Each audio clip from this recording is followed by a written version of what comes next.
These are particles of radioactive fallout.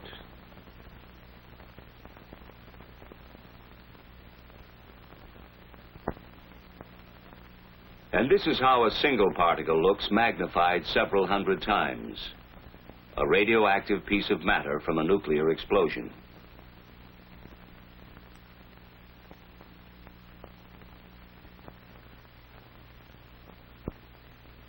These few particles can't do us any significant harm. But should there be a nuclear attack, many billions of them would fall from the sky and settle to Earth, releasing radiation that could cause sickness or death in the area where they fall.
To begin with, it may be surprising to know that radiation is something we live with every day. Far back in time, back before there was an Earth, there were flaming fireballs in space. We call them stars. And there are millions upon millions of them.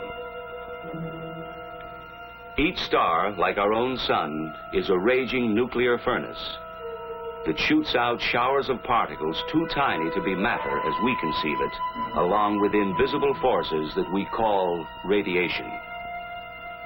This radiation and these particles travel through space at fantastic speeds until they strike some other matter which may make new flares of radioactivity. They strike wandering asteroids, moons, and planets such as our own. Everything in space, Earth included, receives this radiation. Skies partly cloudy this afternoon, clearing by...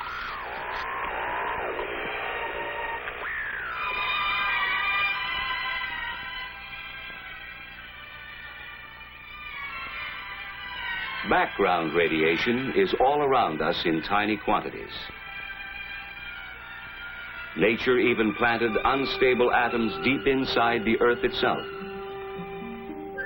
They decay one by one, here and there, in a barrage of inconceivably small and silent explosions. Each explosion is another spark of radiation. All life on Earth has reached its present form in company with radiation from this naturally occurring radioactivity. Extremely thin, with extremely low-level intensity, it has always been with us.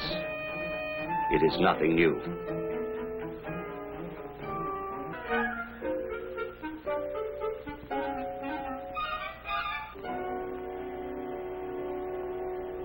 We don't worry about the small amounts of natural background radiation.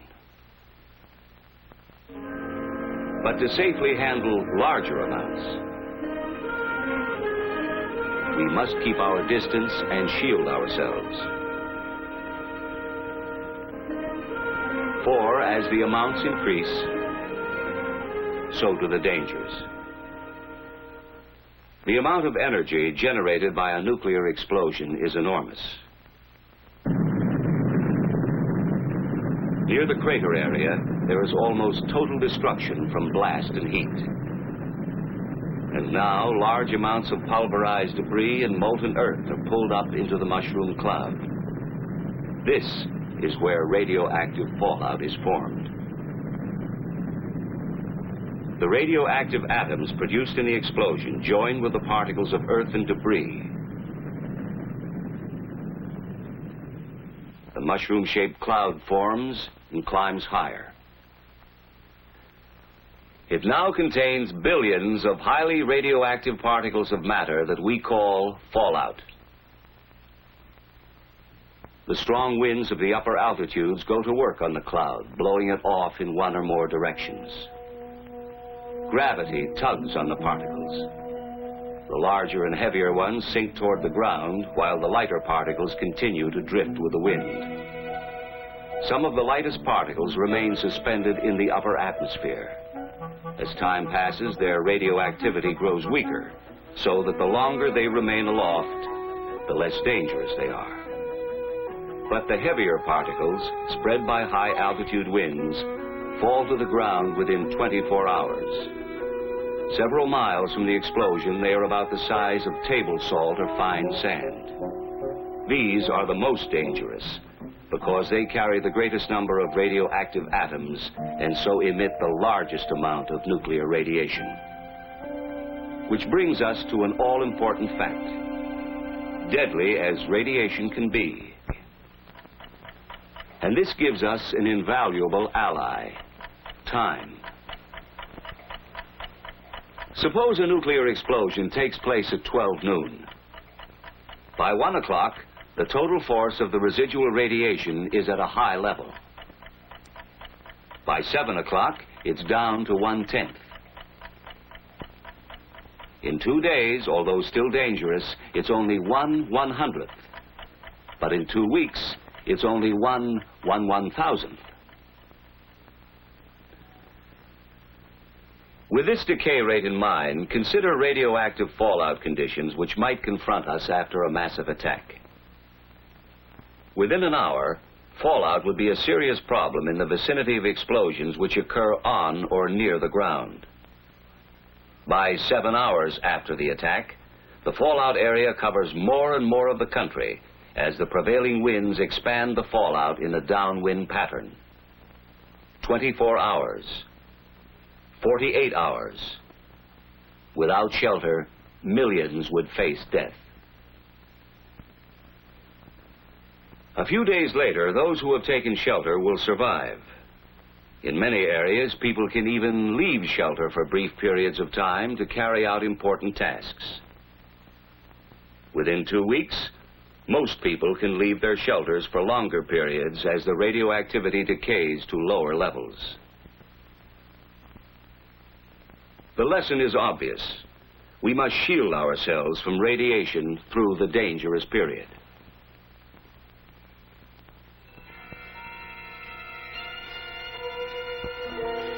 To do this, we need more than time. Fortunately, we have another ally: distance. The greater our distance from the fallout particles, the less radiation we receive. You would receive less radiation in the middle of a tall building than you would receive on the top or bottom floors, because there would be more distance and partitions between you and the source of the radiation, the fallout particles which would cover the roof and the ground around the building. Only an insignificant amount would get inside. And finally, along with decay rate and distance, we have still another and very important ally: mass. When highly radioactive fallout covers our immediate area, we can shield ourselves through the most dangerous period by using the sheer weight of any material.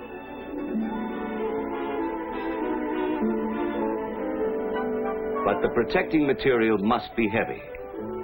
To shield out some 99% of the radiation, you would need about 5.5 feet of wood, or 2 feet of earth, or 1 1/3 feet of concrete, or 1/2 foot of steel. Even though the thickness of these materials varies, they all weigh the same. Taking a house as an example, it offers a small amount of mass and distance from radiation, but not enough protection in an area of heavy fallout. The solution is plain. Fallout shelters are the best defense against nuclear radiation. Whether in a home for a single family, or a large community type in an apartment building, they offer the kind of protection from radiation you would probably need in case of a nuclear attack.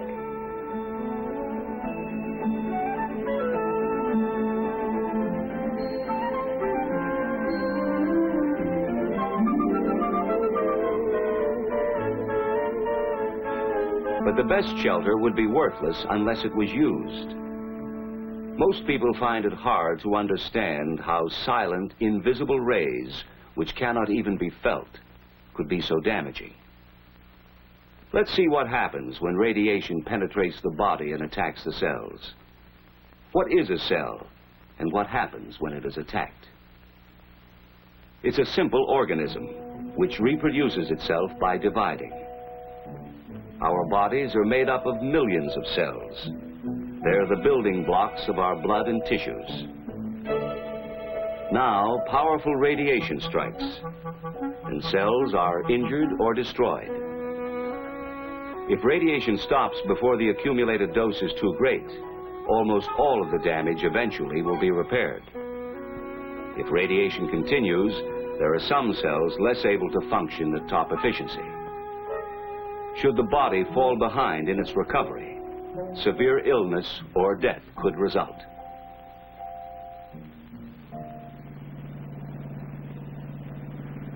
The key then is the amount, the total dose of radiation received. We measure radiation the same way speed is measured by a speedometer. Only instead of a speedometer, we have a rate meter, and instead of miles per hour, we measure the rate in Roentgens per hour. We need another device called a dosimeter to record how much radiation a person has accumulated over a period of time. In the same way we record accumulated distance in miles, the dosimeter records accumulated dose in Roentgens.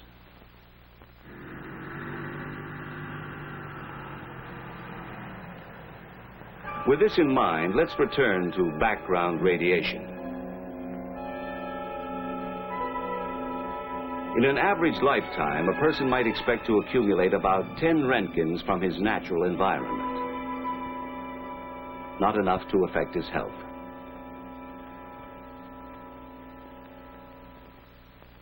This same healthy person would need medical care if he received more than 200 Roentgens within a few days. 300 Roentgens in the same period would cause severe radiation sickness or possibly death. And as we go beyond 300 Roentgens, the danger of death increases rapidly. So now we see why shelter is vital. The difference between accumulating a large dose because of little or no shielding and a small dose because of adequate shielding is the difference between death and life. No clothing, of course, could possibly provide enough shielding. However, if you were to be in the open during fallout conditions, clothing would keep the particles from touching your skin. There is no such thing as a fallout suit, but ordinary clothing would help until you could reach the safety of a shelter. Then the fallout particles can be brushed off and outer clothing removed. If fallout settles on your food, the food itself is not harmed, since radiation damages only living tissue. And you can easily decontaminate it using almost the same methods you use in everyday food preparation. Actually, even if you accidentally swallowed some fallout particles, it wouldn't kill you.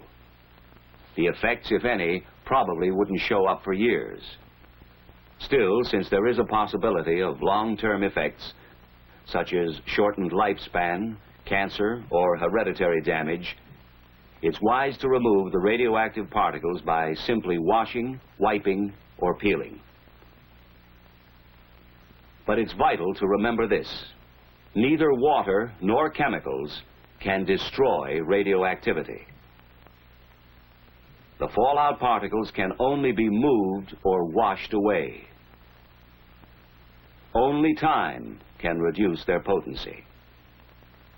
And what of water? Well, here again, the same rules apply. If necessary, you could drink water containing fallout particles without worry or immediate harm. The chances are you wouldn't have to for long, for water helps to wash itself through the natural processes of sedimentation and filtration. And swiftly moving rivers like this would carry most fallout particles downstream.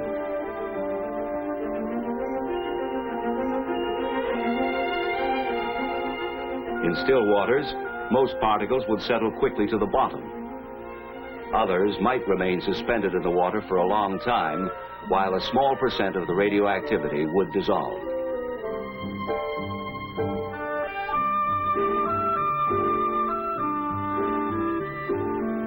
The normal processing of a water treatment plant would make it safe to drink.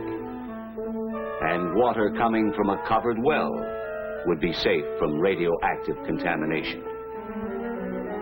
There is no problem with breathing, for air is not contaminated once the fallout is on the ground. Fallout is not a poison gas. If ventilation is needed in a shelter, a simple inverted U-fitting on a ventilating pipe would keep fallout particles from entering the pipe and getting inside. Of course, surviving a nuclear attack means more than just waiting in a shelter for radioactivity to decay to safe levels. Survival, reconstruction, and recovery would involve decontamination in many areas. A very difficult job. Unit 8 at Elman Morse. Dose rate 15 Roentgens per hour. Okay, Unit 8. Fallout would have to be removed from important areas by street sweepers.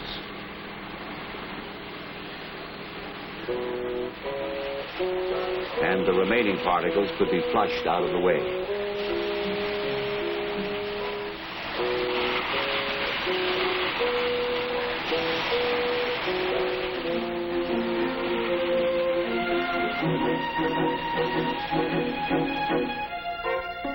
Food would be a problem.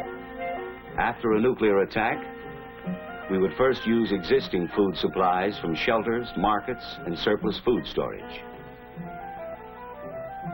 When fallout had decayed to safe levels, people could begin to work in the fields for limited periods of time.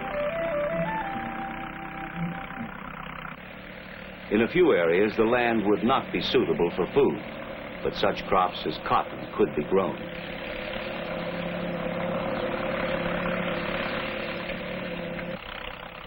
Crops for human consumption would be grown in areas that had received the least fallout.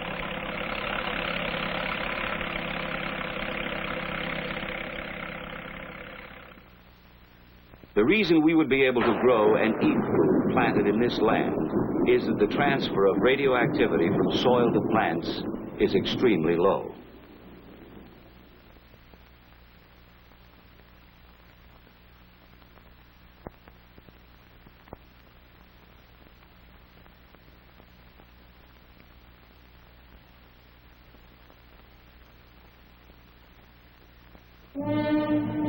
And so, if nuclear attack should ever come, in spite of every effort to avoid it, we must be able to survive and rebuild for the future. But survival can only come through knowledge. The basic facts we must all know are relatively simple. First, there is nothing new about radiation. It has always been with us. What is new is the vast amount we would be exposed to as a result of nuclear explosions. Much of this danger would come to us in the form of fallout. But we are not without personal weapons or defense. One of these is time. Radiation decays, and so we would not have to take maximum precautions indefinitely. Another defense is distance. Radiating particles 50 feet away, for instance, would not affect us as much as particles a few feet away. And our third defense is mass. Any material with enough weight will keep the penetrating rays from hurting us. The greater the weight of the material between us and the particles, the safer we would be. The best way we can use all three weapons of defense is with an adequate shelter, thick enough to shield off a good part of the radiation until it has decayed to safer levels. When radiation attacks, the cells of our body are damaged. Most of them can repair themselves if the total dose over a period of time is not too high. Even though the rays penetrate our bodies, causing damage, they do not infect us and make us, or anything else, radioactive. That's why food remains good no matter how much radiation has passed through it. Fallout accidentally swallowed with water or food will do you no immediate harm. But for long-term safety, it's best to wash, wipe, or peel the food and filter the water. Even if you were caught outside under fallout conditions, ordinary clothing would keep the radioactive particles from touching your skin, but you would still need to find shelter quickly. If we remember these facts, if we act on them intelligently, we can increase our chances of surviving nuclear attack. And the key to survival is adequate shelter. That is why the federal government has a nationwide fallout shelter program. The goal is adequate fallout shelter space for every man, woman, and child. And this goal can be reached.